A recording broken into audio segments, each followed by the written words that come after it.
Hello friends, ഇന്ന് സംസാരിക്കാൻ പോകുന്ന ടോപ്പിക്ക് കോമ്പൗണ്ടിങ് എഫക്റ്റിനെ പറ്റിയിട്ടാണ്. കോമ്പൗണ്ടിങ് ലോകത്തിലെ ഏറ്റവും പ്രശസ്തമായിട്ടുള്ള ഒരു സയൻറ്റിസ്റ്റ് ആണല്ലോ ആൽബർട്ട് ഐൻസ്റ്റീൻ. അദ്ദേഹം കോമ്പൗണ്ടിങ്ങിനെ കുറിച്ച് പറഞ്ഞിട്ടുള്ളത്, compounding is the eighth wonder in the world. One who knows it earns, one who doesn't pays. അതായത് കോമ്പൗണ്ടിങ് എന്ന് പറയുന്നത് ലോകത്തിലെ എട്ടാമത്തെ അത്ഭുതം എന്നാണ് ലോകത്തിലെ ഏറ്റവും പ്രശസ്തനായിട്ടുള്ള ആൽബർട്ട് ഐൻസ്റ്റീൻ പറഞ്ഞിരിക്കുന്നത്. അതിനെപ്പറ്റി അറിയുന്നയാൾ പൈസ സമ്പാദിക്കും, അറിയാത്തയാൾ പൈസ നഷ്ടപ്പെടുത്തും. അത്രയും പ്രധാനപ്പെട്ട ഒരു കോൺസെപ്റ്റാണ് കോമ്പൗണ്ടിങ് എന്ന് പറയുന്നത്. മാത്തമാറ്റിക്കൽ വണ്ടർ എന്ന് നമുക്ക് വേണമെങ്കിൽ പറയാം. കോമ്പൗണ്ടിങ് എന്ന് പറഞ്ഞാൽ മറ്റൊന്നും തന്നെയല്ല, നമ്മൾ ഇൻവെസ്റ്റ് ചെയ്ത എമൗണ്ടിൻ്റെ ഇൻട്രസ്റ്റോ ഡിവിഡൻറ്റോ നമ്മൾ റീഇൻവെസ്റ്റ് ചെയ്തിട്ട് വർഷാവർഷം നമ്മളുടെ ഇൻവെസ്റ്റ്മെൻറ്റ് എക്സ്പോണൻഷ്യലായിട്ട് ഗ്രോ ചെയ്യുന്ന ഒരു രീതിയാണ് കോമ്പൗണ്ടിങ് എന്ന് പറയുന്നത്. ഈ ഒരു മാജിക്ക് നമുക്ക് ഇൻവെസ്റ്റ് ചെയ്തിട്ട് ഒരു 2 to 5 years കൊണ്ടൊന്നും നമുക്ക് ഈ ഒരു മാജിക് കാണാൻ പറ്റില്ല. ബട്ട് 6 to 20 അല്ലെങ്കിൽ അങ്ങോട്ടേക്ക് വർഷങ്ങൾ കഴിയും തോറും ഈ ഒരു ഇൻവെസ്റ്റ്മെൻറ്റ് വളരെ ശക്തമായിട്ട് ഗ്രോ ചെയ്യും. നമ്മൾ എക്സ്പെക്റ്റ് ചെയ്യുന്നതിനേക്കാളും വളരെ വലിയ റിട്ടേൺസ് ഈ കോമ്പൗണ്ടിങ് എഫക്റ്റിലൂടെ നമുക്ക് കിട്ടാൻ ചാൻസ് ഉണ്ട്. ചാൻസ് അല്ല, പ്രീവിയസ് ഹിസ്റ്ററി പരിശോധിച്ചാൽ ഒട്ടുമിക്ക എല്ലാ കമ്പനീസിൻ്റെയും നല്ല സ്റ്റോക്ക് അല്ലെങ്കിൽ ഒട്ടുമിക്ക നല്ല മ്യൂച്വൽ ഫണ്ട്സ് ഒക്കെ ഒരു 14 to 15% CAGR കൊടുത്ത ഈ സ്റ്റോക്കുകളുടെ ഒക്കെ ഒരു പാസ്റ്റ് ഹിസ്റ്ററി എടുത്ത് നോക്കിയാൽ കോമ്പൗണ്ടിങ് എഫക്റ്റ് കൊണ്ട് വളരെ വലിയ റിട്ടേൺസ് ഇൻവെസ്റ്റേഴ്സിന് കിട്ടിയിട്ടുണ്ട്. അപ്പം നമുക്ക് നേരെ വീഡിയോയിലേക്ക് പോകാം. നമ്മളെന്നും ചെയ്യുന്ന പോലെ സ്ലൈഡ്സിലൂടെയാണ് നമ്മൾ ഇത് പരിചയപ്പെടാൻ പോകുന്നത്. The importance of the compounding effect in the Indian context, transforming your financial future. Introduction ആണ്. Welcome everyone. In today's video we will explore the powerful concept of compounding and how it can significantly impact your financial future, especially in the Indian context. അതായത് നമ്മൾ ഇന്ത്യയിലെ ഒരു context എടുത്തിട്ടാണ് നമ്മൾ ഈ video complete ആയിട്ട് ചർച്ച ചെയ്യുന്നത്. If you are excited to learn how to grow your wealth, make sure to hit that like button and subscribe to my channel for more insightful videos. What is compounding? എന്താണ് compounding എന്ന് പറയുന്നത്? നിങ്ങൾക്ക് ഈ ഒരു chart കാണുന്നതിലൂടെ കുറച്ച് കൂടുതൽ വ്യക്തത കിട്ടും. ഓക്കെ, അപ്പോൾ ഈ ചാർട്ട് കൃത്യമായി കാണിക്കുന്നുണ്ട്.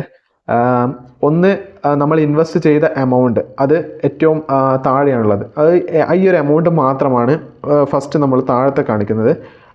രണ്ടാമത്തേതെന്ന് പറഞ്ഞാൽ സെൻറ്റർ മിഡിൽ പോർഷനുള്ളത് നോ റീഇൻവെസ്റ്റ്മെൻറ്റ് നമ്മളവിടെ കൊടുത്തിട്ടില്ല.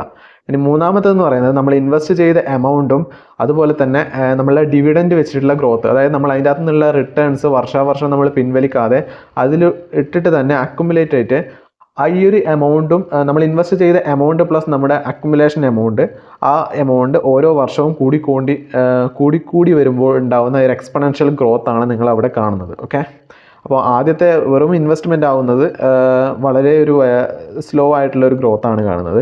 ബട്ട് നമ്മൾ ആ കോമ്പൗണ്ടിങ് എഫക്റ്റിലൂടെ നമ്മൾ ഇൻവെസ്റ്റ് ചെയ്ത എമൗണ്ട് പ്ലസ് നമ്മുടെ മറ്റേ ഗ്രോത്ത് എമൗണ്ട്, ഈ ഒരു എമൗണ്ട് കൂടി വരുമ്പോൾ ഇൻവെസ്റ്റ്മെൻറ്റ് റിട്ടേൺസ് എന്ന് പറയുന്നത് വളരെ സിഗ്നിഫിക്കൻ്റ് ആണ്.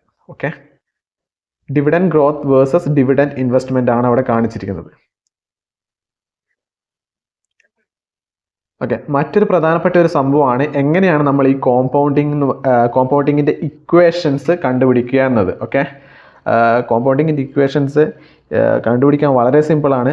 പക്ഷേ ഈ ഒരു കാലഘട്ടത്തിൽ ഈ ഒരു ഇക്വേഷൻ കണ്ടുപിടിക്കുക എന്ന് പറയുന്നത് അത്ര വലിയ ഇമ്പോർട്ടൻ്റ് ആയിട്ടുള്ള ഒരു സംഭവമൊന്നുമല്ല. കാരണം വളരെ നമുക്ക് എളുപ്പത്തിൽ ഇത് കണ്ടുപിടിക്കാൻ ഇപ്പം ഗൂഗിളിൽ നമ്മൾ കോമ്പൗണ്ട് ഇൻട്രസ്റ്റ് കാൽക്കുലേറ്റർ എന്ന് ജസ്റ്റ് സെർച്ച് ചെയ്താൽ ഒരുമാതിരിപ്പെട്ട ഒരുപാട് സൈറ്റുകളിൽ നമുക്കിതൊക്കെ ചെയ്യാൻ പറ്റും. കാരണം ഇപ്പോൾ ഒരു എക്സാമ്പിൾ പറയുകയാണെങ്കിൽ നമ്മളിപ്പോൾ SIP കാൽക്കുലേറ്റർ എന്ന് അടിച്ചാൽ ഗ്രോയിൻ്റെ തന്നെ ഒരു പുതിയൊരു സൈറ്റ് ഫസ്റ്റ് തന്നെ ഓപ്പൺ ആയിട്ട് വരും. ജസ്റ്റ് നിങ്ങൾ അതിൽ പ്രസ് ചെയ്യുക, നിങ്ങൾ എത്ര എമൗണ്ടാണ് ഇൻവെസ്റ്റ് ചെയ്യാൻ ഉദ്ദേശിക്കുന്നതെന്ന് കൊടുക്കുക, അതുപോലെ തന്നെ എത്ര റിട്ടേൺസ് ആണ് ഓരോ വർഷവും നിങ്ങൾ എക്സ്പെക്റ്റ് ചെയ്യുന്നതെന്ന് കൊടുക്കുക, അതുപോലെ തന്നെ എത്ര കാലയളവ്, എത്ര വർഷത്തേക്കാണ് നിങ്ങൾ ഇൻവെസ്റ്റ് ചെയ്യുന്നതെന്നും കൂടി അടിച്ചു കൊടുത്താൽ നിങ്ങൾക്ക് ഫൈനലൈസ്ഡ് സമ്മ്, കോമ്പൗണ്ട് ഇൻട്രസ്റ്റ് കൂട്ടിയിട്ട് ഫൈനലൈസ്ഡ് സം എത്ര കിട്ടുമെന്ന് വ്യക്തമായിട്ട് അതിൽ കാണിച്ചു തരും. ഓക്കെ, അപ്പം ജസ്റ്റ് ഞാനിവിടെ ഒന്ന് പറയാം. ഇവിടെ P എന്ന് പറയുന്നത് പ്രിൻസിപ്പൽ എമൗണ്ട്, നമ്മൾ ഇൻവെസ്റ്റ് ചെയ്യുന്ന എമൗണ്ട്. A എന്ന് പറയുന്നത് ഫ്യൂച്ചർ വാല്യൂ. R എന്ന് പറയുന്നത് ആനുവൽ ഇൻട്രസ്റ്റ് റേറ്റ്, അത് 12, 14, 15 എത്രയാകാം. ആനുവൽ ഇൻട്രസ്റ്റ് റേറ്റ് കൂടുന്നത് അനുസരിച്ചിട്ട് നിങ്ങളുടെ റിട്ടേൺസ് ശക്തമായിട്ട് കൂടും. അതിനേക്കാൾ പ്രധാനപ്പെട്ടതാണ് നിങ്ങൾ എത്ര കാലയളവിൽ ഇത് ഇൻവെസ്റ്റ് ചെയ്യുന്നുള്ളത്. നിങ്ങൾ ഇൻവെസ്റ്റ് ചെയ്യുന്നത് എമൗണ്ട് എന്ന് പറയുന്നത് 5 വർഷമാണെങ്കിലും 10 വർഷമാണെങ്കിലും 20 വർഷമാണെങ്കിലും 30 വർഷമാണെങ്കിലും കിട്ടാൻ പോകുന്ന റിട്ടേൺസ് വളരെ വലിയ ഡിഫറൻസ് ഉണ്ടാകും. ഓക്കെ, ടി എന്ന് പറയുന്നത് ടൈം ഇൻ ഇയേഴ്സ് ആണ്. ഇപ്പോൾ എക്സാമ്പിൾസ് നോക്കിയാൽ നിങ്ങൾ 1 ലക്ഷം രൂപ 8% വെച്ച് ഇൻട്രസ്റ്റ് ചെയ്യുകയാണെങ്കിൽ അവിടെ കിട്ടുന്ന റിട്ടേൺസ് ആണ് നിങ്ങൾക്ക് അവിടെ കാണാൻ പറ്റുന്നത്. ഓക്കെ, നമുക്ക് അടുത്ത സ്ലൈഡിലേക്ക് പോകാം. Historical performance of Nifty 50. Nifty 50 എന്ന് പറയുന്നത് ഇന്ത്യയിലെ തന്നെ ടോപ്പ് 50 ആയിട്ടുള്ള കമ്പനീസ്, ടോപ്പ് 50 കമ്പനീസിൻ്റെ എങ്ങനെയാണ് അതിൻ്റെ പെർഫോമൻസ് ചെയ്യുന്നത് എന്ന് മാർക്കറ്റ് പാർട്ടിസിപ്പൻസിന് അറിയാൻ പറ്റും. അതുപോലെ തന്നെ അവർക്ക് അതിൽ ട്രേഡും ചെയ്യാൻ പറ്റും. ഓരോ ദിവസവും മാർക്കറ്റ് ഓപ്പൺ ചെയ്യുന്ന ടൈം എന്ന് വെച്ചാൽ മൺഡേ ടു ഫ്രൈഡേ ആണ്, 9:15 to 3:30 ആണ്. അപ്പോൾ ഈ ഒരു സമയത്ത് നമുക്ക് ട്രേഡിംഗ് വ്യൂവിൻ്റെ ചാർട്ട് എടുത്ത് നോക്കിയാൽ നിഫ്റ്റി 50ൻ്റെ പെർഫോമൻസ് കാണാൻ പറ്റും.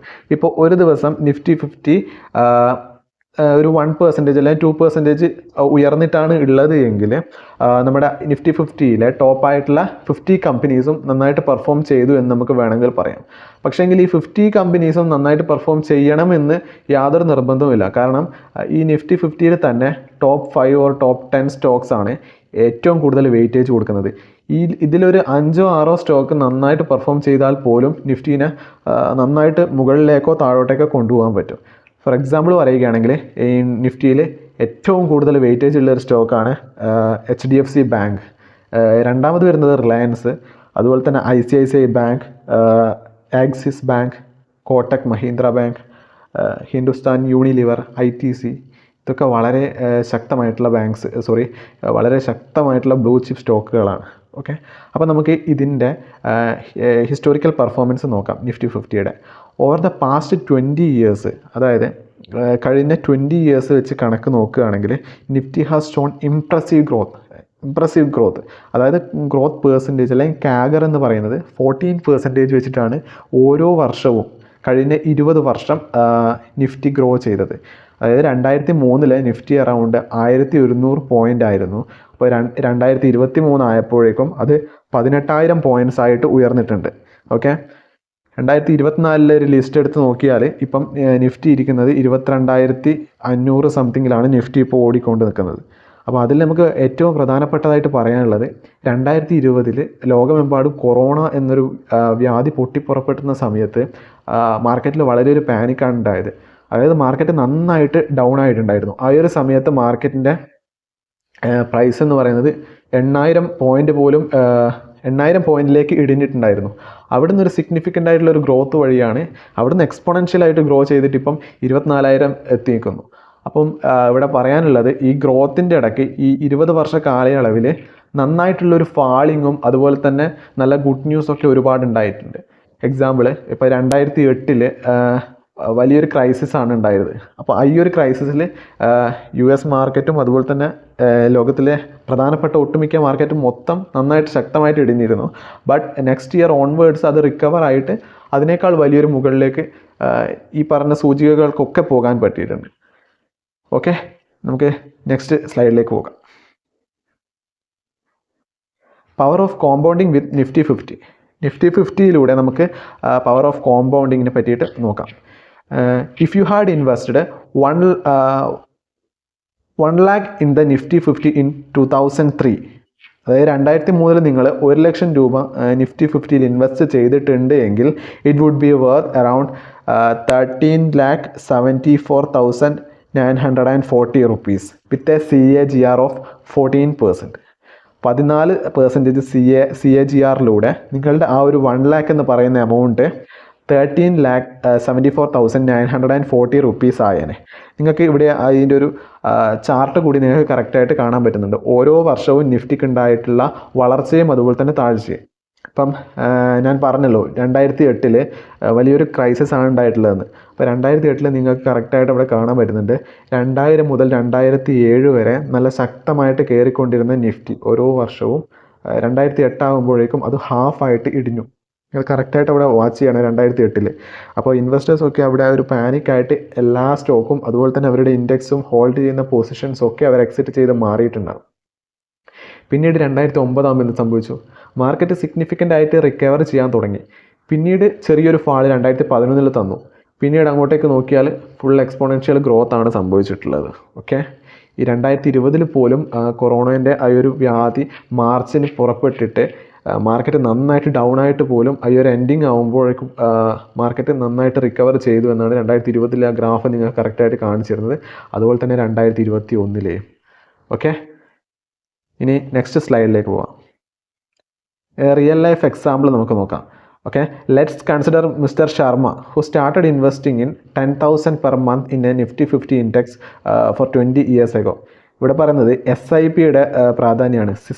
സിസ്റ്റമാറ്റിക് ഇൻവെസ്റ്റ്മെൻറ്റ് പ്ലാൻ എന്നാണ് പറയുക. അതായത് ഓരോ മാസവും നമ്മളുടെ കയ്യിൽ നിന്ന് പൈസ മാർക്കറ്റിലേക്ക് നിക്ഷേപിച്ച് കൊണ്ടേയിരിക്കുക. അപ്പം ഇത് ചെയ്യുന്നതിലൂടെ നമുക്ക് നമ്മളുടെ റിസ്ക് കുറക്കാൻ പറ്റും. അതുപോലെ തന്നെ റിട്ടേൺസിനെ സേഫ് ആക്കിയിട്ട് കൂട്ടാൻ പറ്റും. അപ്പോൾ ആവറേജ് എന്ന് പറയുമ്പം അപ്പോൾ നമ്മൾ ഒരു മാസം 10,000 ഇൻവെസ്റ്റ് ചെയ്യുന്നു, അടുത്ത മാസവും 10,000 ഇൻവെസ്റ്റ് ചെയ്യുന്നു. ഇത് മന്ത്ലി ടേംസിലില്ലാതെ നിങ്ങൾക്കിപ്പം വീക്കിലിയും ചെയ്യാൻ പറ്റും, ഡെയിലി പോലും ചെയ്യാൻ പറ്റുന്ന SIPs ഇന്ന് മാർക്കറ്റിൽ അവൈലബിൾ ആണ്.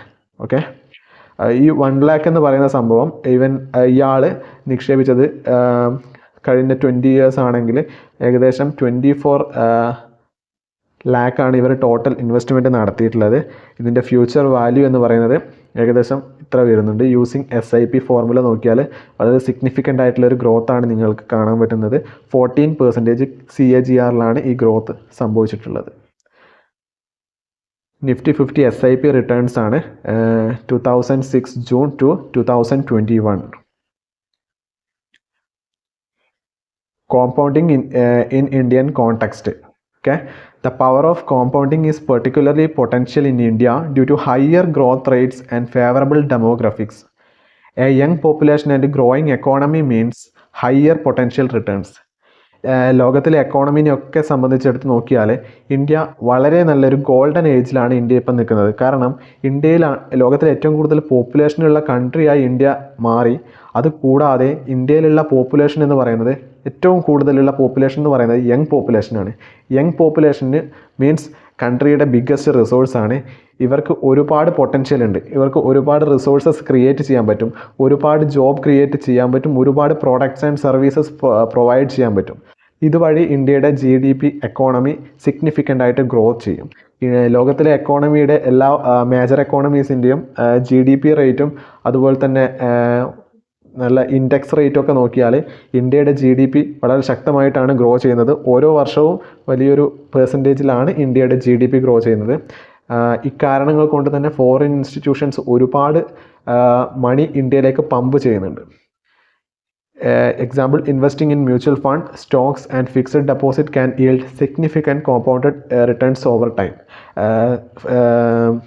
മ്യൂച്വൽ ഫണ്ട്സ് അതുപോലെ തന്നെ സ്റ്റോക്ക്, ഫിക്സഡ് ഡെപ്പോസിറ്റ് ഇതിലൊക്കെ നിക്ഷേപിക്കുന്ന ദീർഘകാല നിക്ഷേപത്തിലൂടെ നിങ്ങൾക്ക് ഒരുപാട് ധനം സമ്പാദിക്കാൻ പറ്റും ഈ കോമ്പൗണ്ടിങ് ഇൻട്രസ്റ്റിൻ്റെ മാജിക്കിലൂടെ. ഓക്കെ, അതിൽ ഫിക്സഡ് ഡെപ്പോസിറ്റ് നിങ്ങൾ കൺസിഡർ ചെയ്യണോ വേണ്ടോ നിങ്ങളുടെ ഇൻഡിവിജ്വൽ ചോയ്സ് ആണ്. കാരണം അതിൽ റിട്ടേൺസ് കുറവാണ്. അതുപോലെ തന്നെ നിങ്ങൾ ആ റിട്ടേൺസിന് താരതമ്യേന ഹൈ ടാക്സ് കൂടി കൊടുക്കേണ്ടി വരും സ്റ്റോക്സിനെയും അതുപോലെ തന്നെ മ്യൂച്വൽ ഫണ്ടിനെയും അപേക്ഷിച്ച് നോക്കുകയാണെങ്കിൽ.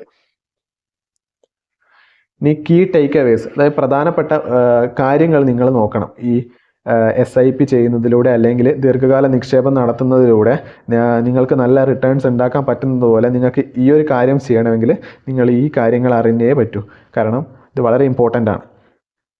സ്റ്റാർട്ട് ഏർലി, അതായത് നിങ്ങൾക്ക് എത്ര നേരത്തെ തുടങ്ങാൻ പറ്റുമോ അത്രയും നേരത്തെ ഇൻവെസ്റ്റ് ചെയ്ത് തുടങ്ങുക. The earlier you start investing the more time your money has to grow. നിങ്ങളുടെ പൈസയ്ക്ക് ഗ്രോ ചെയ്യാൻ കൂടുതൽ സമയം ലഭിക്കും നിങ്ങൾ നേരത്തെയാണ് ഇൻവെസ്റ്റ് ചെയ്യാൻ തുടങ്ങുന്നതെങ്കിൽ. പിന്നെ രണ്ടാമത്തെ വളരെ ഇമ്പോർട്ടൻ്റ് ആണ് കൺസിസ്റ്റൻറ്റ്, അതായത് regular investment even small amounts can grow significantly due to compounding. ചെറിയ തുകയാണ് എങ്കിൽ കൂടി നിങ്ങൾ കൺസിസ്റ്റൻ്റ് ആയിട്ട് പൈസ നിക്ഷേപിച്ചു കൊണ്ടിരിക്കണം ഒരു ടേം ഇൻ്റർവെല്ലിൽ.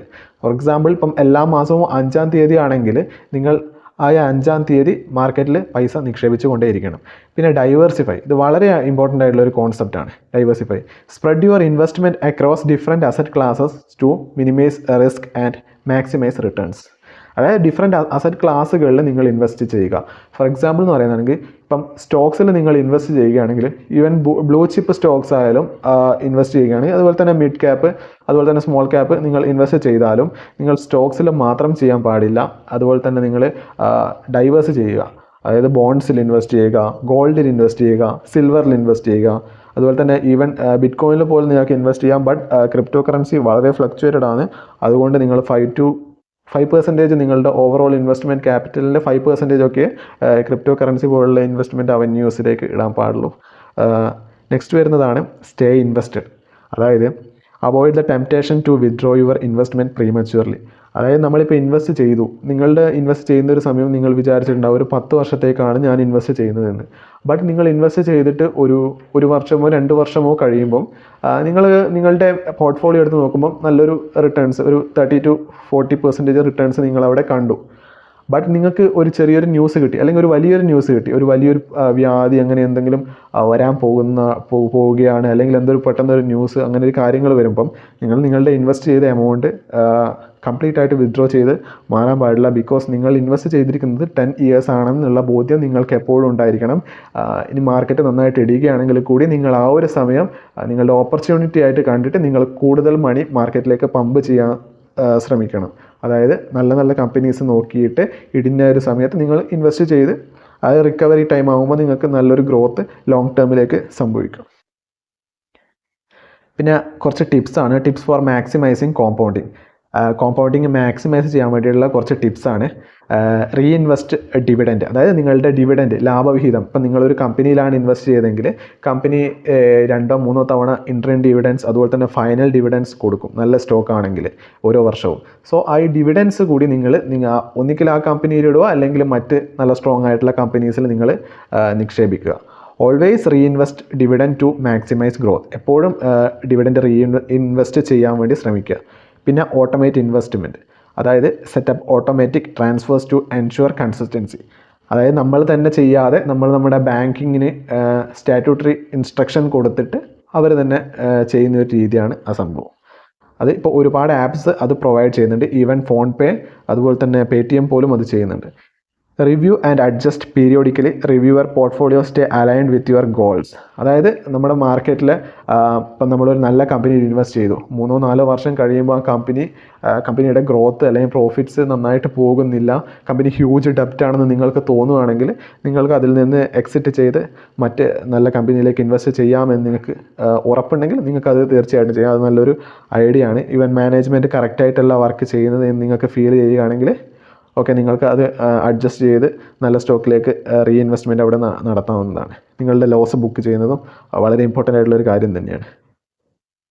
നെക്സ്റ്റ് ഫൈനൽ കൺക്ലൂഷനാണ്. Compounding is powerful tool for achieving your financial goals. By understanding and harnessing its power you can significantly grow your wealth over time. Start early, be consistent and stay invested. Compounding എന്ന് പറയുന്നത് വളരെ important ആയിട്ടുള്ള വളരെ powerful ആയിട്ടുള്ളൊരു ടൂളാണ്. അത് maximum നല്ല രീതിക്ക് നിങ്ങൾ ഉപയോഗിക്കാൻ ശ്രമിക്കുക. എല്ലാവർക്കും കിട്ടുന്ന ഓപ്പർച്യൂണിറ്റിയാണിത്. നിങ്ങളുടെ ഫൈനാൻഷ്യൽ ഗോൾ ലക്ഷ്യത്തിലേക്ക് എത്താൻ വേണ്ടിയിട്ട് നിങ്ങളെ ഏറ്റവും കൂടുതൽ സഹായിക്കാൻ പോകുന്ന ഒരു രീതിയാണിത്. ഈവൻ യുവർ സാലറി, നിങ്ങളൊരു സാലറീഡ് ആയിട്ടുള്ള ഒരു എംപ്ലോയി ആണെങ്കിൽ കൂടി നിങ്ങളുടെ ഒരു സിഗ്നിഫിക്കൻറ്റ് സമ്മ് എല്ലാ മാസവും നിങ്ങൾ ഈ ഇൻവെസ്റ്റ്മെൻറ്റ് ഏരിയാസിലേക്ക് നിക്ഷേപിക്കാൻ വേണ്ടി പരമാവധി ശ്രമിക്കുക. If you found this video helpful, please give us thumbs up. അതുപോലെ തന്നെ ലൈക്ക്, ഷെയർ, സബ്സ്ക്രൈബ് ഒക്കെ ചെയ്യണം. ഓക്കെ, നിങ്ങൾക്ക് എന്ത് തന്നെ പറയാനുണ്ടെങ്കിലും കമൻ്റായിട്ട് ചോദിക്കാവുന്നതാണ്. I will try to answer that in my future videos. Okay, references, further readings നിങ്ങൾക്ക് ആവശ്യമുണ്ടെങ്കിൽ കോമ്പൗണ്ട് ഇഫക്റ്റ് ബൈ ഡാരൻ ഹാഡിയുടെ ബുക്ക് വായിക്കാം. അതുപോലെ തന്നെ ലോകത്തിലെ ഏറ്റവും പ്രധാനപ്പെട്ട ഒരു പ്രമുഖമായിട്ടുള്ളൊരു പുസ്തകമാണ് റിച്ച് ഡാഡ് പുവർ ഡാഡ് എന്ന് പറയുന്നത്. മില്യൺസ് ഓഫ് കോപ്പി ഒരുപാട് വിറ്റഴിഞ്ഞ ബുക്കാണ്. ഒട്ടുമിക്ക എല്ലാ ഫൈനാൻസ് ഇൻഫ്ലുവൻസേഴ്സും എൻ്റെയും ഏറ്റവും ഇഷ്ടപ്പെട്ട ബുക്കാണെന്ന് ഞാൻ കരുതുന്നൊരു ബുക്കാണിത്.